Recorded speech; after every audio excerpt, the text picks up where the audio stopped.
Olá, mundo do samba, olá, canal de São Paulo, sejam bem-vindos ao podcast Sampa Samba. Meu nome é Emerson Puto Ferreira e hoje daremos sequência ao nosso quadro Um Enredo, Uma História.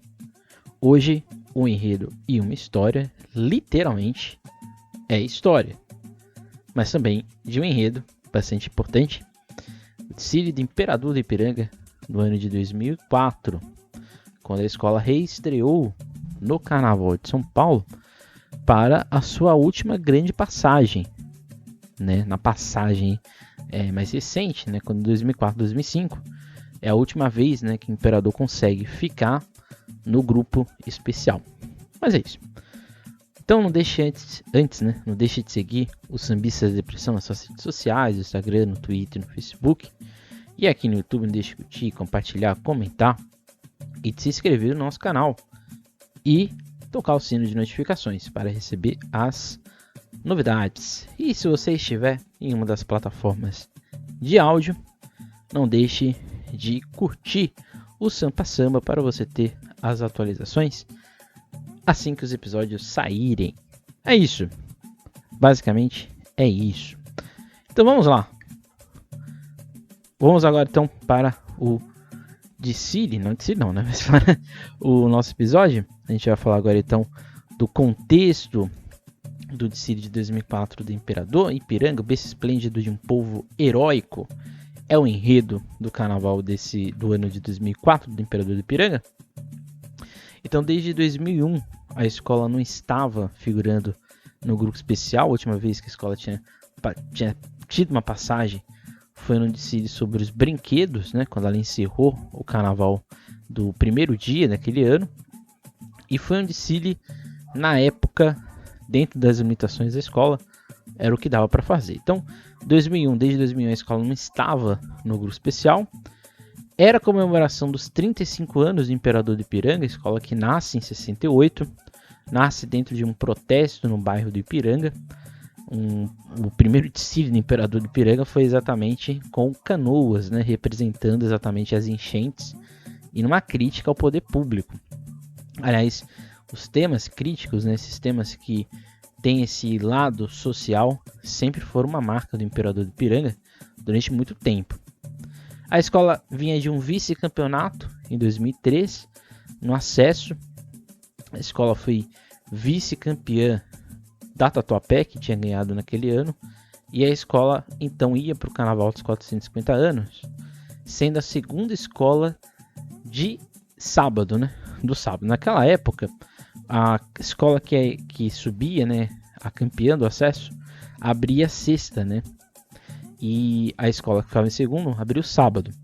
Só que com o tempo, foi passando o tempo, houve alteração, né? Aí a escola que ganhava abria sexta, que é o tempo mais recente, né?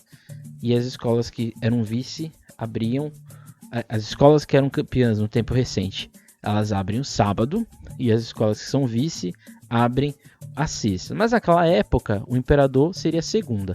Porém, como em 2004 houve uma virada de mesa, né, entre 2013 e 2004 houve uma virada de mesa, acabou que as escolas que iriam cair não caíram. Então, com isso, o Imperador do Ipiranga, que abriria os desfiles de sábado, então foi a segunda escola daquela noite, veio depois da Barroca Zona Sul.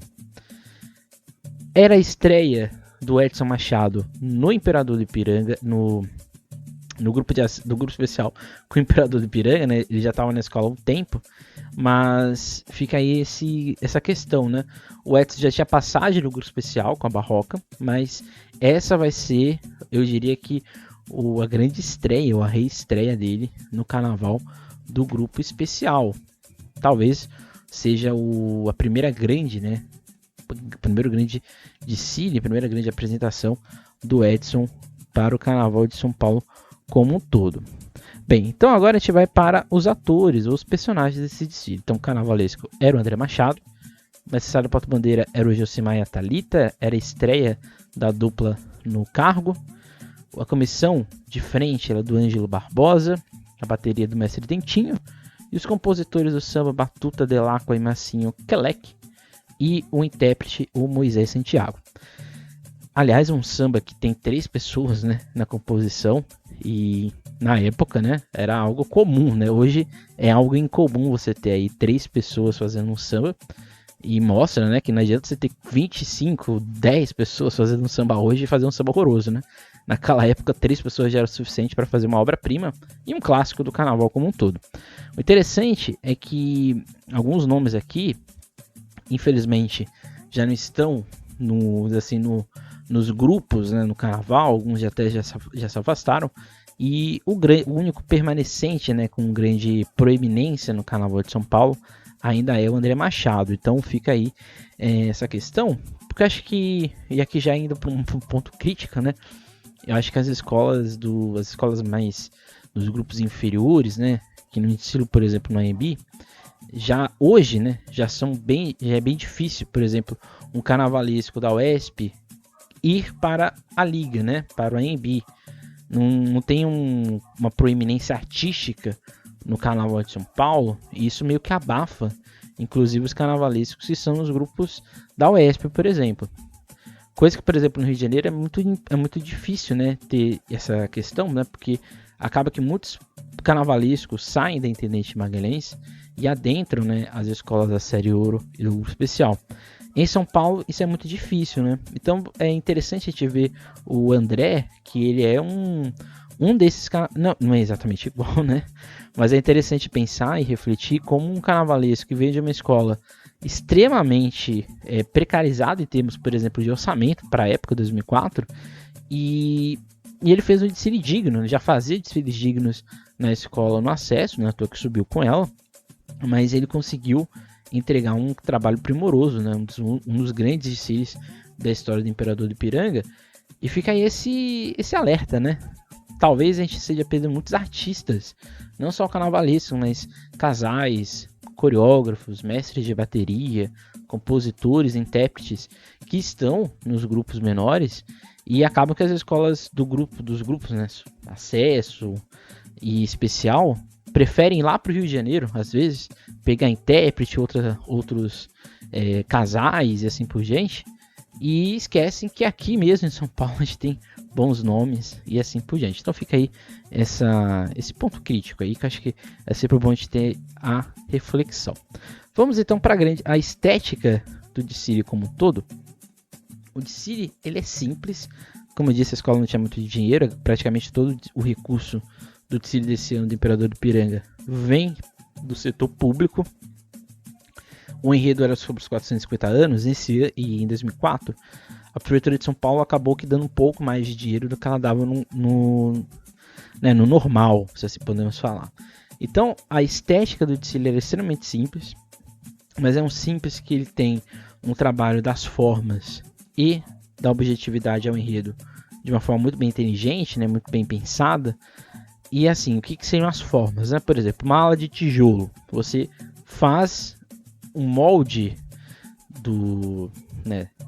de toda a gravata, de toda a costeira, de todo o costeiro, de toda a colometria da fantasia, que remete diretamente a um tijolo. Então, por isso que as formas elas são essenciais nas fantasias, né, do desfile como um todo, e faz ele ficar bem objetivo, né? Então você acho que é uma coisa bem interessante, né? Quando o carnavalesco não tem muito recurso, ele acaba indo para o lado da criatividade, né? Nessa época de 2004, a criatividade era um ponto que era aproveitamento, né? Na época do manual do jogador, esse aproveitamento estético da temática, ele era muito valorizado. Então, nesse sentido, a escola soube trabalhar muito bem, o André, e isso fez com que as fantasias, por mais que elas fossem simples, elas tivessem uma objetividade, dava para se entender a proposta do desfile como um todo. O que daqui a pouco a gente vai ver as cores do desfile, as cores também por si só contam muita coisa dentro da temática.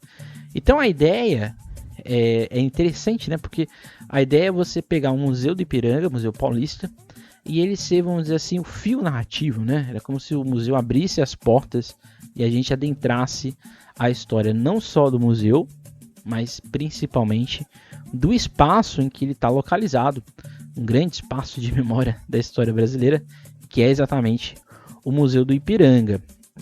Então, antes de a gente entrar na questão mais histórica, a gente vem aqui para a parte das cores, Porque o interessante da colometria desse Decile é que no começo você tem um contraste, né, entre o verde e o branco, que eram cores das famílias, eram cores, né, presentes na família real portuguesa, e você tem esse contraste com um dourado, né, um grande dourado na parte de trás, que é o abre-alas. Então você tinha a comissão de frente verde e amarela, verde e branca, e atrás você tinha esse carro dourado, né, um carro dourado bastante bonito. Não era um dourado reluzente, né, um dourado um pouco mais barroco, um pouco mais fosco, e deu um efeito bastante bonito, né? Você tinha ali um Dom Pedro gigantesco, um bonecão com um cavalo também, um bonecão que fazia sentido, né? Acho que isso é bom pontuar também. Na parte de trás você já tinha um colorido. Interessante que o Decile inteiro, a única parte colorida dele é exatamente a ala depois do carro abre-alas, que é a ala dos indígenas guaianazes. É a única ala de fato multicor do Decile, porque todas as outras alas vão ter uma colometria muito, vamos dizer assim, simples, né? Por exemplo, a ala dos ingleses, ela é azul e você tem ali alguns tons de um azul mais acinzentado, de um azul mesclando com a bandeira da Grã-Bretanha, mas ele é simples. Você tem, por exemplo, a ala das baianas, que é um coloblock em amarelo. Você tem, por exemplo, a ala dos tijolos, que eu acabei de falar, que é um laranja. Mas a única ala reluzente em termos de cor é essa ala dos guaianazes, que é, vamos dizer assim, o ponto identitário que a escola coloca dentro da permanência dentro desse ambiente. Que daqui a pouco a gente vai vir no enredo, né? Acho que talvez seja o quesito que tenha mais problemas no Decile. Depois você tem dentro desse segundo setor uma tendência que vai ter ao longo do Decile, que é o verde e o amarelo, junto com o azul e o branco, que são as cores da escola. Então você vai ter nesse segundo setor, além do vermelho, o azul, o amarelo e o verde. No terceiro setor, que é um terceiro setor de transição da lógica narrativa do enredo, você vai ter o branco com laranja, o amarelo e o verde. No quarto setor, que é a parte final da parte... na verdade já é o fim, né? Porque aqui no quarto setor você já está no Ipiranga moderno. Você tem o azul, o branco, o verde e o laranja. E no final você tem uma explosão nas cores da bandeira do Brasil e indiretamente também nas cores do Imperador do Ipiranga, que é o verde, amarelo, azul e branco. Então, as cores do Decile, elas refletem a cor do museu, que é amarelo, né? O Museu Paulista ele é todo amarelão. Desde quando ele surgiu, né, em 1895, ele já era vermelho, ele já era dessa cor, né? Já era todo amarelo. E ele continuou com o tempo, né? E você também, de certa forma, reflete a cor do museu, a cor dos jardins, né, esse verde, e você também remete toda essa lógica imaginada, que é o Museu Paulista, museu esse. E agora sim, vamos à parte um pouco mais histórica. Aqui o meu historiador, vai abandonar a lógica da ideia da dependência no tom de vista crítico e vamos para o ponto de vista romântico, né? Porque o que é exatamente o Museu Paulista, né? O Museu Paulista, esse é o nome dele, né? Não é Museu do Ipiranga, o nome dele é Museu Paulista da USP. E o Museu Paulista, ele na verdade é um prédio que ele nasce para ser um museu. É curioso dizer isso, né? Mas isso aqui no final do século XIX para o Brasil era algo ainda pouco quanto incomum, mas para São Paulo isso era quase que inédito. Não é à toa que o Museu do Ipiranga vai ser a primeira construção de tijolos da história de São Paulo. Então isso é interessante. Outro ponto que é bastante curioso, o museu ele não nasce para ser o museu da independência, ele nasce para ser um museu das coisas de São Paulo, e dentro de uma das alas da época do museu, em 1895, ele era exatamente ele tinha ali aspectos de independência. Vai ser a partir de 1922, no centenário da independência, que o museu vai ser uma reverência no caso, né, ao Brasil, na época entre 1821 e 1822, em especial todo o direcionamento para, aí sim, a independência. Não é à toa que é nessa época que você vai ter os signos de memória, que estão dentro do museu como um todo, que são as ânforas com as águas de todos os rios importantes do Brasil. Você vai ter o quadro do Pedro Américo, o Independência ou Morte. Você vai ter roupas, objetos, cartas, outras várias questões da época, né, de 1822. Vai ser em 1963 que aí sim a USP vai entrar na gestão do museu, e aí sim o museu vai se chamar de fato Museu Paulista da Universidade de São Paulo. Anos depois você vai ter a criação do Museu de História Natural, que ele é um anexo atrás do Museu do Ipiranga. Mas o interessante a gente pontuar, né, que o museu ele se torna o eixo central do desfile do Imperador do Ipiranga, porque quando a gente pega, né, a questão do museu, ele no samba inclusive, né, você tem a planície, né, essa colina que é o museu, como tem aqui uma das imagens que quem aqui no YouTube está vendo, e você tem no final do samba o Planalto, que é a parte baixa, né, que você tem associado no museu, que é onde está a Vila Carioca e Heliópolis e a Vila Carioca, que é a parte de trás do Ipiranga, né, o Ipiranga um pouco mais baixo, que são as duas menções do desfile, e é nessa parte, na parte de trás, né, um pouco mais afastado do museu, que está o Imperador do Ipiranga, né, a escola como um todo. Então, isso é interessante. Eu digo que o museu ele é o fio narrativo do desfile, e eu também falo que o enredo ele tem alguns pontos que são críticos nele, porque quando a gente pega as imagens do carro abre alas, a gente fica bem visível, né? Você tem ali a menção ao Independência ou Morte e ao Dom Pedro I, que está o corpo dele, né? Os restos mortais dele estão no museu, não exatamente no museu, em outra parte, mas dentro das dependências do que é o museu como um todo. Você tem essa menção a ele nesse bonecão, você tem as ânforas, né, com as águas nas laterais do carro, você tem a menção aos bandeirantes, né, que quando você entra no Museu no Museu Paulista, você já tem os dois principais bandeirantes na história paulista, você tem ali a coroa, o dourado, as cores do museu como um todo. Então, por isso que é interessante a gente pontuar isso, né? O Abre Alas, ele ser o museu, é como se a gente estivesse entrando na história do Ipiranga a partir do museu. Por isso que o Abre Alas, né, ele tem essa museificação dele, talvez, né, inventando aqui outra palavra, né, e isso fica bem proeminente, fica até, eu diria que bonito. Embora seja extremamente brega, né, vamos ser bem sinceros, né, a história oficial do Brasil é bastante brega, mas não tem como negar que é muito bonito quando a estética como tudo, né, ela fica muito bonita em desfile, e isso ficou ainda mais evidente no samba enredo da escola, samba esse que é composto pelo Batuta, o Delacqua e Massinho Queleque, que agora a gente vai ver um trecho para você aí, para que você talvez você nunca tenha ouvido, né? Então ouça agora um trecho do samba do Imperador do Ipiranga no ano de 2004.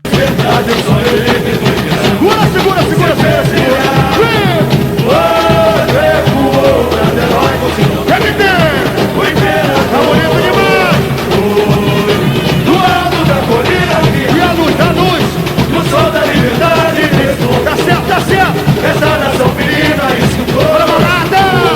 Ele vem no coração do meio de São Paulo e Ipiranga. Mesmo cultural, meus olhos se perderam no horizonte. Esse quadro é um cenário que me deu. Vem ouvir! Vem ouvir! Vem ouvir! O que? Eles rolam onde tem orgulho do Ipiranga. Vem ouvir! O que?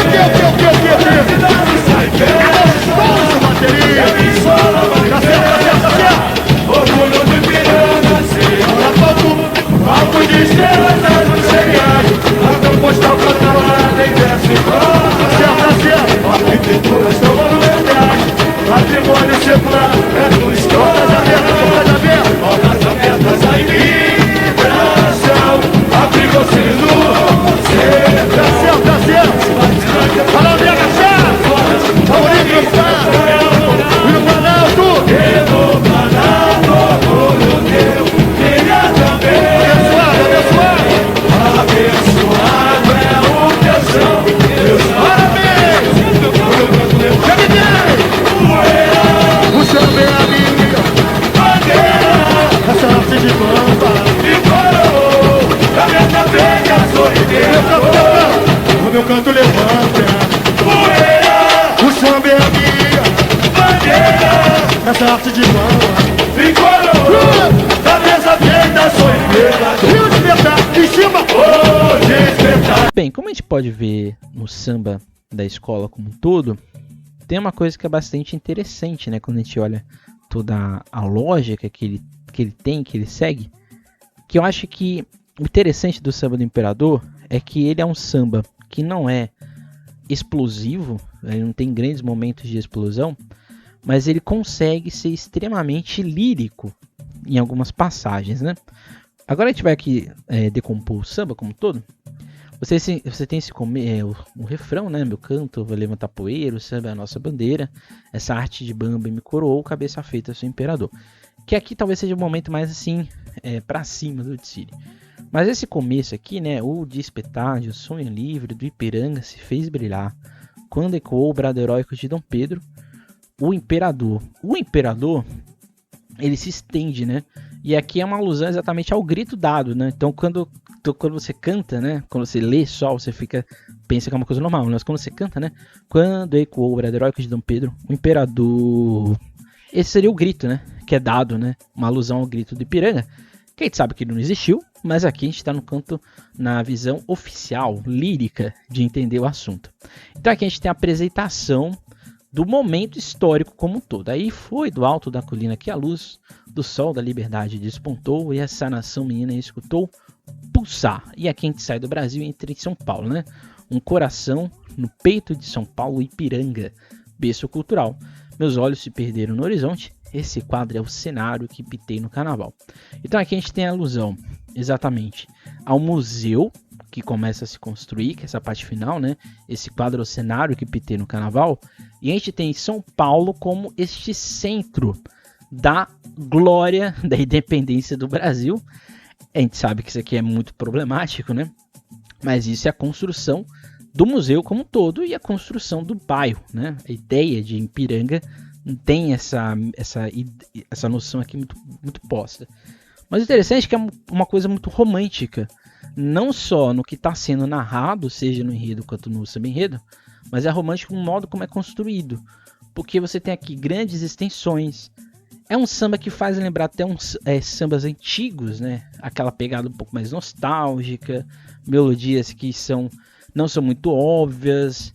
É um tanto quanto, não é a melhor palavra, mas é um tanto quanto rococó de fazer o assunto acontecer. E aqui você tem toda essa oficialidade, né?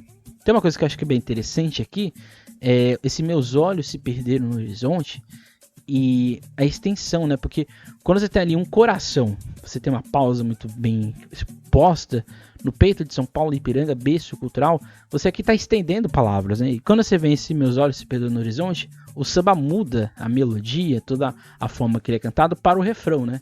Que aqui é como se fosse, aqui você tem uma subidinha no tom, né? Venham ver, a nossa escola sai em festa, toda a cidade manifesta o orgulho do Ipiranga ser. Perceba que a palavra Ipiranga, ela já apareceu aqui no samba 4 vezes, né? 3 vezes, na verdade. Coisa que hoje seria impossível, né? Porque hoje os compositores têm tanto medo de repetirem palavras dentro do samba, por causa do regulamento, e acaba que o negócio fica extremamente sem vida, né?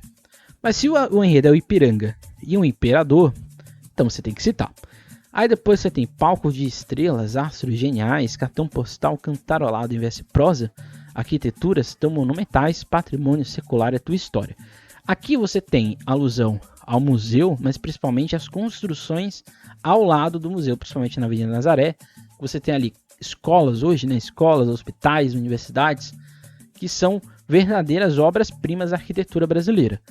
Além disso, você tem aqui a alusão do espaço sendo retratado em forma de arte. Que você tem no Odsíris, você tem também outros espaços. Aí você tem depois, né? Portas abertas à imigração, abriga os filhos do sertão. Fascinante é fazer dessas tuas glórias toda a minha inspiração. Então essa parte aqui você está no final da narrativa do enredo, que é a parte mais do Ipiranga do presente. E aí você tem esse final, né? E no Planalto, orgulho teu brilha também. Abençoado é o teu chamas, parabéns. Aqui é o imperador falando dele. Mas não é só o imperador, o Dom Pedro I. É o imperador escola. Porque esse no Planalto é como se você sai do museu pela primeira vez, nessa região do museu, E você olhar lá para baixo, para Vila Carioca, que lá você tem também o orgulho desse Ipiranga brilhando, né? Que é abençoado, e os parabéns, que são exatamente os 35 anos da escola. Então aqui você tem um samba que é incrivelmente bonito, né? Tem muito que falar dele. Ele é lindo, né? Um dos melhores sambas da história do Carnaval de São Paulo, um dos melhores sambas da era Anhembi, e talvez, porque não, um dos melhores sambas, talvez, né? O melhor samba do Imperador, não sei, mas eu acho que é um dos melhores, tá ali no top 3, com certeza, dos melhores sambas da escola. Esse samba deu vida a um problema que o enredo tem, né? Porque o enredo, ele fala, né, como se você abre o museu, você entra na história do Ipiranga, mas o enredo ele é extremamente truncado, ele não consegue se desenvolver como um todo, ele não avança. E o samba, acho que ele sanou esse problema, ele reordenou a questão narrativa e ele deu uma objetividade que o enredo, enquanto escrita, não possui, ou ele não consegue se desenvolver do jeito que talvez a escola e toda a sua direção imaginasse que ele pudesse acontecer. Então, assim, você tem, dentro dessa lógica, o começo do enredo do Decílio como todo, né? Então agora a gente vai para o Decílio. Você tem a comissão de frente, que foi extremamente prejudicada por causa da chuva. No começo tudo rola bem, né? Eles conseguiram, né, ficar um pouco mais intactos, então a roupa estava um pouco melhor, mas com o passar do tempo, ao longo que eles foram dando no desfile, era visível que a capa, né, principalmente dos homens, estava atrapalhando o desenvolvimento da dança. Então você tinha ali uns chutinhos que eram chutes um pouco maiores do que deveriam ser, gestos que deveriam ser de um jeito e acabaram sendo de outro. Mas, no geral, a comissão de frente que queria fazer essa recepção do Dom Pedro I, mas também uma recepção do Decílio como um todo, era muito bonita, né? Uma coisa clássica, uma coisa até mesmo sóbria de narrar o Decílio. Então, eram 14 pessoas. Eu acho que aqui a comissão de frente poderia ter um pivô, talvez ali para fazer a coisa fazer mais um desenvolvimento melhor. Talvez deveria acontecer na parte ali da concentração uma visão de que a capa poderia atrapalhar o movimento dos componentes. Então talvez ali ou subir a capa, a roupa como um todo, ou fazer um ajuste na barra para que ficasse ali um pouco mais tranquilo. Mas o fato é que a ideia em si deu para entender. Logo depois a gente teve o casal de Marcelo e Paulo Bandeira, uma fantasia simples, mas extremamente de bom gosto, né? Que ali seria uma dança, né, entre o imperador e a imperatriz, né, os futuros imperadores, o futuro imperador e a futura imperatriz. E é bem interessante perceber o movimento, perceber como tudo aconteceu da forma mais bonita possível. E uma coreografia simples nessa época, 2004, você não tinha grandes coreografias, mas a Thalita e o Josimar, que estavam estreando enquanto um casal no Imperador, fizeram um desfile ok, né? Uma apresentação bastante justa e que não teve grandes dificuldades com a chuva, né? A fantasia, por ser um pouco mais leve e ser um pouco mais pequena também, acabou que dando um movimento mais interessante, embora vendo em vídeo é visível que uma parte de baixo queria se soltar, mas não se soltou por completo, né? Isso que importa. Vamos então a um quesito que sempre é dor de cabeça em qualquer escola de samba, e já na época de 2004 já era visível, que era a alegoria, porque a alegoria em 2004 era o auge da Gaviões da Fiel. Então você tinha aquelas alegorias gigantescas do Gaviões da Fiel, você tinha a surpresa do ano, que era o Imperador do o Império de Casa Verde, que desfilaria inclusive no sábado, que eram alegorias gigantescas em 2004. E você tinha escolas que não tinha tanto orçamento. E uma delas é exatamente o Imperador de Ipiranga. E as alegorias do Imperador de Ipiranga oscilam entre grandes ideias, que são bem postas, e outras que a gente tem ali um ar de estranheza. Eu acho que o Abre Alas é um dos melhores Abre Alas do ano, inclusive. Ele, por exemplo, está no nível de boniteza, né? O nível de luxo, muito semelhante ao da Gaviões da Fiel. Eu acho, inclusive, o Abre Alas do Imperador mais bonito que o da Gaviões da Fiel, inclusive. Ele é compacto, ele é alto, de certa forma, ele é como se fosse uma grande caixa que sobe, mas ele é muito bonito, né? Muito bem feito, as formas, o acabamento que é posto, o dourado funcionou, de certa forma, e ele tem um contraste bastante interessante com o que viria atrás dele. O segundo carro, que é essa representação dos jardins do Ipiranga, então você tem o museu e depois você tem o jardim, né? Então você sai do museu, você entra nos jardins como um todo.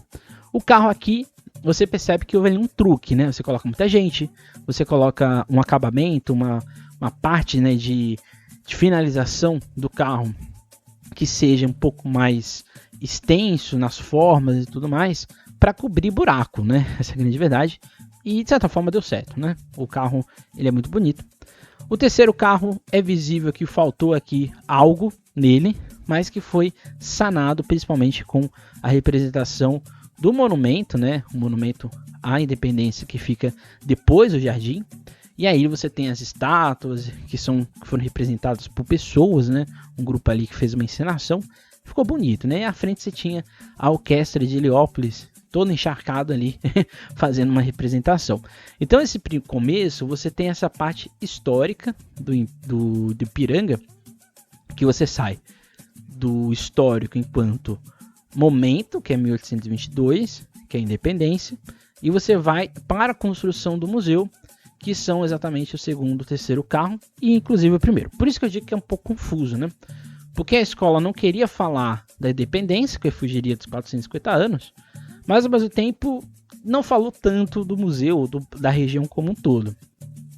É a partir do quarto e do quinto setor que a gente vai ter isso de forma um pouco mais proeminente, que são o quarto e o quinto carro, que dessa fase, né, que é o quarto setor, você vai ter ali o time de futebol, que é o Ipiranga, você vai ter a imprensa, você vai ter as universidades, você vai ter o contemporâneo do Ipiranga. Só que aí é um grande salto, né, que termina nesse quarto carro, que eu acho que é o carro mais inferior do Ticine, que você tem essa escultura desse estudante, você tem essa hibridação entre o imigrante e o imigrante, você tem um Lula no meio do carro, né, que você fica assim se questionando, né, o que o Lula tá fazendo ali, mas você tem, né, exatamente esse quarto carro, que fecha esse quarto setor, que é o setor mais estranho do Ticine, tenho que confessar. E no final você tem o Ipiranga, né, mas aqui o Ipiranga do Imperador, né, por isso que é o título do nosso vídeo, inclusive, né. E esse Ipiranga do Imperador são os 35 anos da escola, que você vai ter ali as cores, a agremiação, um pouco da história da escola, até chegar no último carro, que é esse Parabéns do Imperador. Então, por isso que eu digo que o enredo ele é um pouco confuso, né? Porque ele começa de um jeito, que é esse fio condutor, que é o museu, e ele termina de um jeito que o fio condutor, o museu, a história como todo, ficou meio que deixado de lado. Então, nesse sentido, eu acho que é a grande falha narrativa proposta pro André, mas assim, nos limites da escola era o que dava para fazer, então eu nem culpo muito isso, porque cada carnavalesco sabe onde dói, né? E acho que também é muito importante dizer, né? O Imperador do Ipiranga fez todas essas alegorias embaixo de viaduto, e eram viadutos nessa época precários, né? Não tinha grande infraestrutura, uma coisa extremamente não mal feita, né? Mas era mal feito no sentido da gestão pública, né? Que poucos se preocupavam com as escolas como um todo, e se você não tivesse condições financeiras de ter uma boa equipe e uma boa estrutura de trabalho, infelizmente o negócio não acontecia. Por isso que uma escola como o Imperador do Ipiranga faz um desfile como fez, do jeito que foi surpreendente, foi histórico, assim como as fantasias. As fantasias, o único problema das fantasias do Imperador do Ipiranga foi a chuva, né? Porque elas estavam bonitas, elas estavam coloridas, elas estavam, como disse, objetivas. Dentro da forma, você via e interpretava de forma bastante interessante o que estava acontecendo. Mas o problema foi a chuva, né? A chuva deixou o negócio um pouco encharcado, algumas coisas começaram a cair, algumas coisas começaram a pesar, e nessa época o jurado de fantasia era extremamente terrível, né? Então eles iam e tiravam ponto mesmo.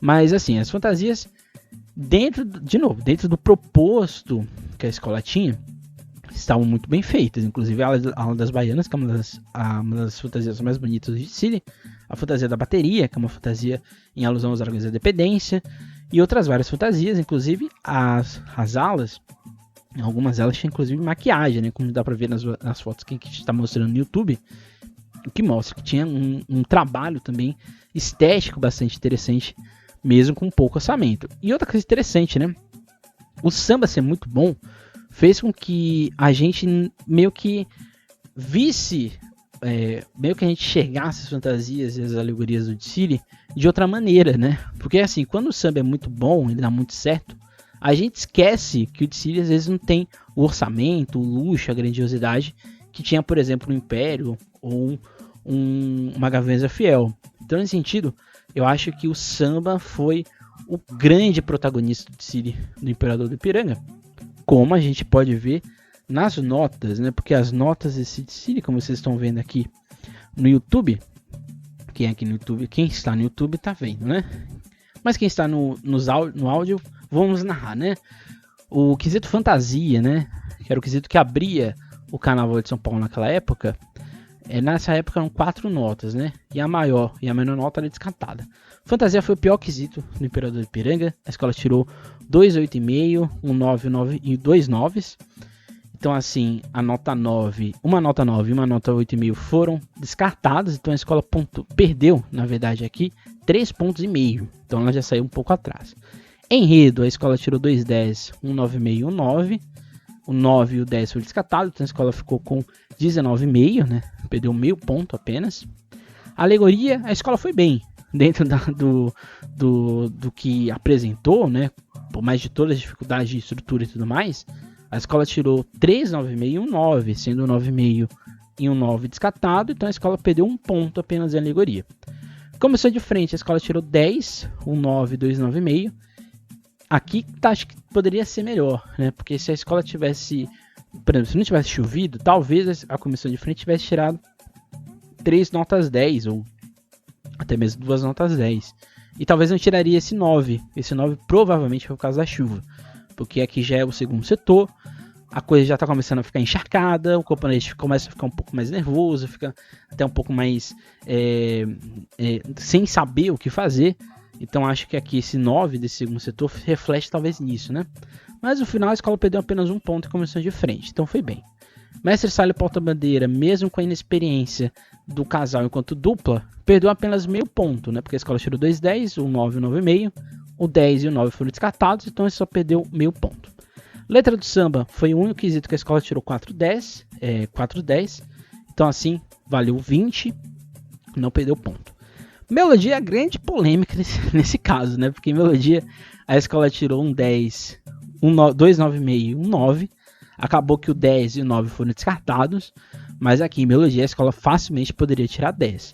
Talvez essas alternâncias de melodia, talvez a melodia ser um pouco mais em tom menor, tenha gerado uma chatice no jurado, de achar que o samba, a melodia não seja tão rica, não seja tão atraente, mas eu acho que foi aqui uma grande viagem, aqui acho que pesaram um pouco a mão.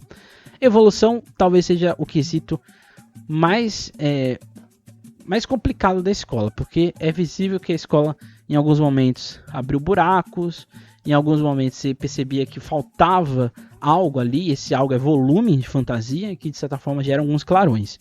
Mas a escola foi bem, a escola tirou um 8, um 10, um 9,5 e um 9, o 8 e o 10 foram descartados, então com isso a escola tirou um 9 e um 9,5, perdendo 1,5 ponto no geral. Em harmonia a escola tirou 2 10, um 9,5, 2 9,5, um 9,5 e o 10 foram retirados, a escola perdeu apenas meio ponto. E em bateria 2 10 e 2 9,5, a escola portanto somou 19,5, perdendo meio ponto. Os maiores quesitos da escola foram a bateria, a harmonia, letra do samba e enredo, né? E mestre Porta-Bandeira. E os dois piores quesitos foram exatamente evolução e fantasia. No geral, eu acho que as notas foram justas, com exceção de melodia. Eu acho que nesse sentido, acho que ali foi um pouco desproporcional. Mas o Imperador, o que é importante, né? O Imperador ficou no grupo especial. Acho que por uma conjunção de 2 fatores. O primeiro deles é exatamente a objetividade da escola aliada ao André. Eu acho que aqui você tem muito mais uma participação ativa do carnavalesco, do André, que ele colocou, vamos dizer assim, uma realidade. É isso que a gente tem. É esse o investimento que a gente tem. Então é isso que a gente vai fazer. Então não tem aqui alegorias gigantes, não tem preocupação de competir com algo que não tinha como competir, por exemplo, com uma Gaveza Fiel, com uma Rosas de Ouro, com o Império de Casa Verde, com uma Vila Maria.